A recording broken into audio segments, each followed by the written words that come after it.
Thailand's two main opposition parties to form a ruling coalition after Sunday's elections. Bodies of father and daughter, both chronically ill, found in a Mae Phu Sun Chun flat. And a Filipino domestic helper plunges to her death while cleaning windows in an upper floor apartment.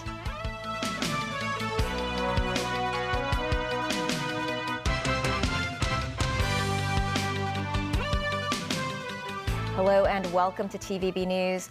A father and daughter were found dead in an apartment at Mae Phu Sun Chun last night. Police said no suicide note was found, and the incident has been temporarily classified as a body discovery case. Mimo Singai has the story. This is Mae Phu Sun Chun, where two bodies were discovered in an apartment. At around 10 p.m. last night, police received a report from a 33-year-old woman saying she had trouble contacting her mother and grandfather for some time. Firemen were called in to break into the flat where the two deceased were found. Police said the 86-year-old father and his 59-year-old daughter suffered from chronic illnesses, heart disease and severe diabetes respectively. Moreover, both had moving difficulties, with the daughter receiving an amputation operation recently. Sources said surveillance camera footage suggests the woman had not left her flat after eating out on Thursday evening. Meanwhile, according to the autopsy report, no injuries were found on the bodies of the deceased. Further confirmation will be made once the toxicology test report is out. Shamsherbo District Councillor Janet Ng, who helped the daughter with her disability allowance, said the woman got emotional after knowing her allowance got suspended in March. While the Legislative Council passed the carer-orientated welfare policy last year, a measure to provide more support to carers, some lawmakers believe the authorities can do more. DAB lawmaker Stanley Lee said the government had mentioned the setting up of a hotline service for carers, but he thinks such a measure is too basic. Instead, Lee suggested that the authorities offer carers more financial support and provide training for them to become professional carers. Mimo Singai, TVB News. A foreign domestic helper fell to her death while cleaning a window in Lai Chi Kok. It's the second fatal accident so far this year involving helpers cleaning windows from a height. Jackie Lin with more. The tragedy happened at around 11:30 in the morning at Tower 6 of Manhattan Hill in Lai Chi Kok. A Filipino domestic helper fell to the housing estate platform, allegedly while cleaning a window in a flat upstairs. The 38-year-old was rushed to a hospital. There she was declared dead after resuscitation attempts failed. An employment agency representative said it is standard protocols for agencies to clearly explain to both employers and helpers that window cleaning from height is banned before they sign the hiring contract. Most of the time, we will emphasize this one. Suppose everyone understand, but of course, in the reality, some employers or workers, they might overlook. Since 2017, the government has required all standard employment contracts for foreign domestic helpers to include a clause that bars workers from cleaning the outside of the windows above the ground floor. That's unless the window was fitted with secured grills. Also, no part of their body except their arms should extend beyond the ledge. Under it, all helpers hired or renewing contracts could turn down such orders from bosses and seek help from the Labor Department should the need arise. In January, a 21-year-old helper plunged to her death in Changi while wiping down a window. Another fatal mishap in 2021. It involved a 59-year-old woman who slipped to her demise, also while cleaning a window. Jackie Lin, TVB News. Thailand's two main opposition parties have agreed to form a ruling coalition after Sunday's elections showed they trounced military-backed rivals that have controlled government for nearly a decade. The Move Forward Party and Pheu Thai Party dominated Sunday's ballot, but they could face challenges in mustering enough support. Their alliance would need to ensure its efforts to form a new government are not influenced by a military-appointed Senate. Nazvi Karim has more. The Thai people have spoken, but will the country's constitution listen? With almost all of Sunday's election votes counted, opposition parties Move Forward and Pheu Thai have trounced the military-backed Palang Pracharat Party and the United Thai Nation Party of incumbent Prime Minister Prayut Chan-o-cha. With the convoluted parliamentary system devised by the military after their 2014 coup, there is no guarantee a future government will be free of army influence. The upstart Move Forward party of Harvard-educated Pita Lamjaronrat has won 151 seats, according to Reuters, 112 for the House of Representatives' 400 constituency seats, and 39 party list seats on a separate ballot for 100 members elected by proportional representation. Pita is already making his case for being the next leader. With the Pheu Thai party headed by Pathongthan Shinawat earning 141 seats, any coalition would still be short of the 376 needed to secure the premiership. In July, the 750-member dual-chamber parliament will choose the prime minister, with 250 of those being Senate voters appointed by the previously military-linked government. This means a Move Forward Pheu Thai coalition would need support from another junta-backed party, Bumjai Thai, which had so far earned 71 seats, ahead of Palang Pracharat's 40 and UTN's 36. Peter, though, warned that a minority government would earn the wrath of Thai voters, who rallied around Move Forward's manifesto, focused on reducing the influence of the military and monarchy.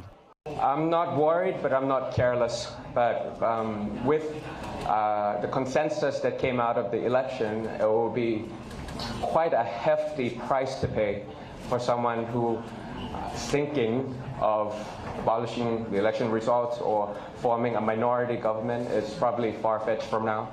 And I think the people of Thailand would not allow that to happen. After 9 years of governments heavily backed by the military, Thais are voting for change. And it remains to be seen if the generals, royalists and traditionalists still wield enough power to maintain the status quo. Nazri Karim, TVB News. Turkey's hardest-fought election in decades is heading for a second-round runoff after President Recep Tayyip Erdogan failed to claim an overall majority in Sunday's poll. Erdogan did better than polls suggested, and he did win the most votes. But as counting continues, it looks as though he'll be short of the 50% threshold. The current count has him at 49%. David Garrett reports. Music plays and the flag of Turkey waved by thousands. But this is not a victory party. However, neither is it the end of the road for President Recep Tayyip Erdogan. The man who's held a 20-year grip on power lives to fight another day. He greeted his supporters but just failed to get the majority of the country to back him. Erdogan delivered a fiery defiant speech in the early hours of Monday outside his AK party's headquarters. The leader said he got the most votes, but he'll respect the people's decision if, as expected, the vote goes to a runoff.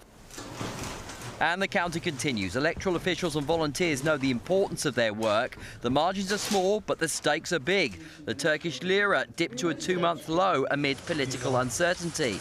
Around 2 million people who live outside of Turkey are still having their votes counted. In the last election, Erdogan got 60% of the overseas vote, but even a repeat of that is unlikely to get him past the 50% threshold. All initial counting and exit polls are suggesting a runoff. So if it is not Erdogan, it will be this man, Kemal Kılıçdaroğlu. He has vowed to revive democracy in contrast to Erdogan, who strengthened presidential powers. Kılıçdaroğlu, leader of the CHP party, favours NATO and Western allies. Erdogan's Islamist-rooted government accuses the West of trying to topple him. Erdogan. In his speech after results began trickling in, the challenger told the country Erdogan did not get the results he expected. Elections are not won on a balcony. We will deliver a win in the second round. But Kılıçdaroğlu is at least 4 percentage points behind Erdogan. So could this person be the kingmaker? Sinan Ogan only won 5% of the national vote, but if he throws his support behind either Erdogan or Kılıçdaroğlu, it could swing the runoff in their favour. Assuming neither candidate gets past 50% when all counting is finished, the runoff will be in 2 weeks' time. The voters will decide Erdogan versus Kılıçdaroğlu. The drama is still unfolding and is set to continue. David Garrett, TVB News. Still ahead, the Consumer Council receives complaints over electronic ordering systems at restaurants. Hong Kong e-toll will be implemented at Shing, Mun and Lion Rock tunnels later this month. And the Ukrainian leader visits the UK.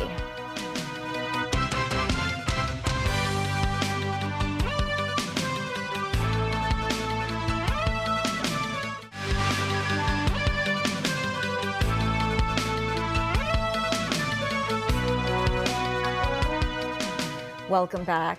Over the past couple of years, Hong Kong's restaurants have increasingly shifted to using electronic ordering systems in which customers scan QR codes to place their orders.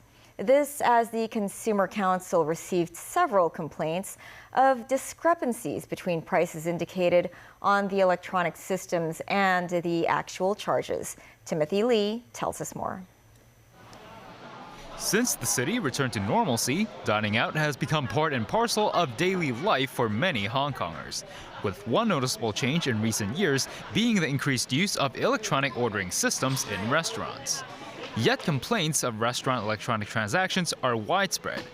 The Consumer Council said it received 1,160 and 330 complaint cases related to restaurants in 2022 and the first quarter of 2023 respectively. Around 30% of these cases involved charge disputes. In one case, a restaurant's electronic ordering system showed the price for a meal being $228 per person, but ended up charging $288. The restaurant explained the reason for the discrepancy was their e-menu not being updated. They apologized and offered free dessert as compensation. But the refusal of patrons to accept the offer and intervention by the council resulted in the restaurant agreeing to refund the price difference and the 10% service charge, which amounted to $132. It is still very important for the restaurants, if you are deploying the QR code system for you to place the order, it is so important for you to specify the charges clearly and itemize them well and accurately, because if you don't specify about you will charge for service charge at that 10%, or maybe some add-on charges if you order any special dishes. You are not giving the right information to consumers, and in case of any dispute, actually, the responsibility should be more reside with the restaurant rather than the consumer. The council urged restaurants to test their online systems before use and update them regularly. It added that prices and special orders must be correctly displayed. Otherwise, restaurants may be liable under the Trade Descriptions Ordinance due to incorrect or missing food or price information. The Consumer Council offered several recommendations to residents in order to avoid potential pricing disputes when visiting restaurants. They include checking with the restaurant about the pricing policy, time limits on dining, and the accuracy of the bill before payment. Timothy Lee, TVB News. The Hong Kong Electric Company has submitted the investigation report to the government that looked into the widespread power outage on Hong Kong Island last month. The power company said they will address the lack of clarity in markings of relevant cables, which had led to the blackout. Hong Kong Electric said the 48-minute outage was triggered after a worker mistakenly connected a backup cable, which had not been used for over a decade. The power firm apologized again today for the blunder and said they will beef up training of engineers on site. But questions linger about whether they will offer rebates to affected households from the $5 million reward. The firm said it's too early to make the decision. Under the scheme of control agreements, power firms are entitled to incentive awards for restoring power in less than 65 minutes. The Transport Department announced today 2 more tunnels, Shing Mun and Lion Rock tunnels, will implement the Hong Kong e-toll from 5 a.m. on May 21st and 28th, respectively.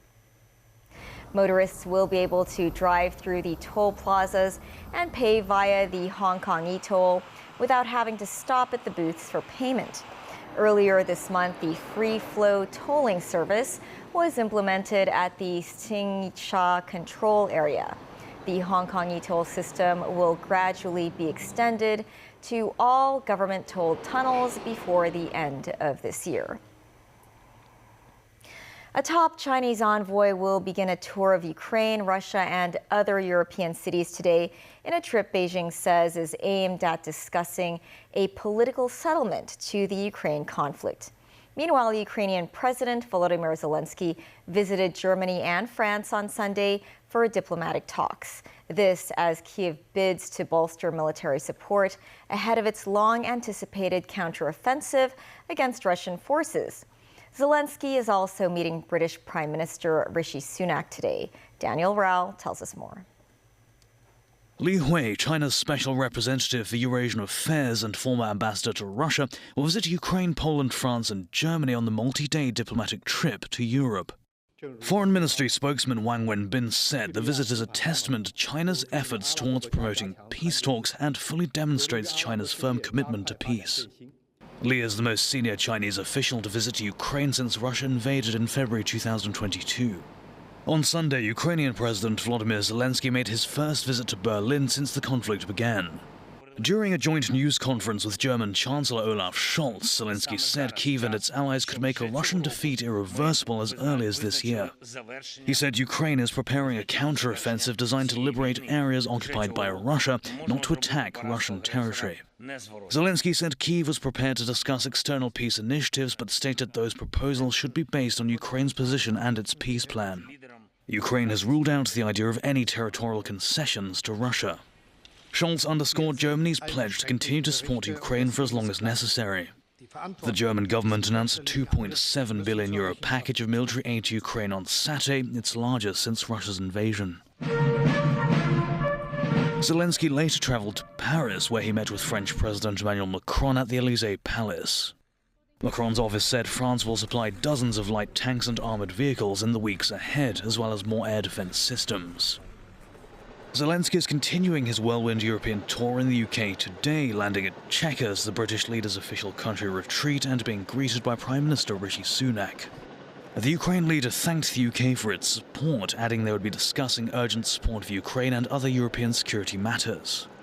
Zelensky had earlier posted on Telegram that Britain is leading the way when it comes to expanding Ukraine's capabilities on the ground and in the air. Sunak's office also said today that Britain will confirm it is giving Ukraine hundreds more air defense missiles. That's in addition to long-range attack drones with a range of more than 200 kilometers. On the battlefront, Russia's defense ministry said 2 of its military commanders had been killed in eastern Ukraine. Kyiv's forces are renewing efforts to break through Russian defenses in the city of Bakhmut that has been the focus of months of intense fighting. Dan Ruel, TVB News. That's the news. Pearl Magazine is up shortly. Bye for now.